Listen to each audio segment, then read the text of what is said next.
Alrighty, so I am in my room here in Four Seasons Maldives, and I'm about to interview a whole bunch of people for a recruitment film.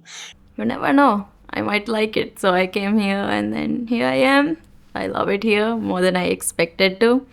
Now, I'm going to walk you through the setup, but it's more than the setup, it's really the mindset.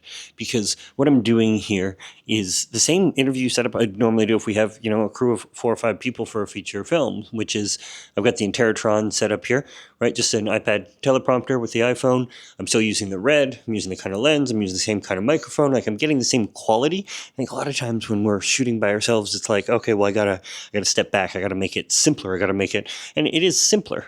But still, I want to make sure we're getting the same quality. So then over here, I've got this little station, iPad going, just FaceTime call to my phone, and then a monitor so that we can see the feed. Now, I've got to run the camera here, and somebody's got to do the interview. So I'm going to get the marketing person who's basically helping coordinate, and they're just going to sit here and go like this. So I've trained them on this. Basically, just like be really warm and friendly so that I can then be here, right?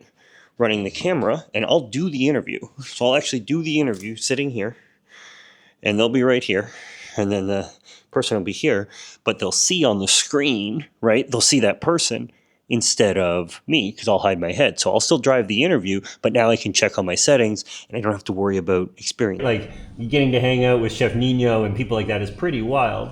But in general, for the apprenticeship program, what are the level of people you get to work with and learn from should you choose to come to Four Seasons? So I would say it's the same thing with me, right? I came here with zero knowledge, and I didn't know even most of the ingredient, because in the local island we don't see anything what we see here, right? So I came here just knowing how to cook noodles, and here I am cooking steaks and really good food. So it's Now, all of this really comes back to first principles thinking, which is breaking things down into their fundamental truths and questioning assumptions. And I think one of the assumptions we often make when it comes to interviews and things like this is like, I need a ton of gear and I need a large crew to be able to pull this kind of stuff off. And when I started planning for this, and I questioned it from a first principle standpoint, I was like, is there any reason I can't use the same audio, the same camera, the same lens, get a teleprompter set up, do all of that with just one person? And the answer was no. And so here I am. And then it was about figuring out the details, right? And so first principles thinking is how a lot of big discoveries are made, because we have assumptions built on assumptions, built on assumptions, built on assumptions. And that's how just a lot of people operate. Man, if you want like a masterclass in this, check out the story of the guy that founded Stripe.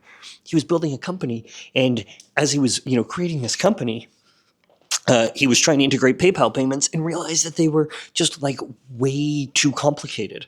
And it didn't make sense to him. Why is there a 40-page manual and, it takes a month to integrate payments?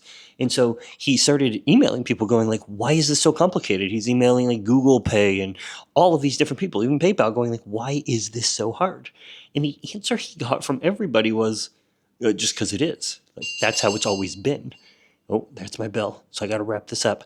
And what's wild about that, though, is he basically rebuilt the entire system, because it was like, fundamentally, it doesn't have to be this hard.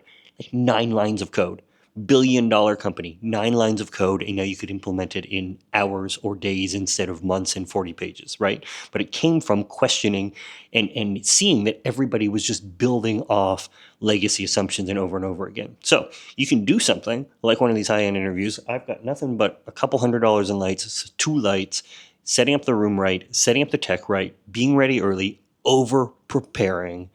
And I think we're going to get something pretty special, but definitely not taking a concession because I waited or rested on assumptions that I didn't challenge.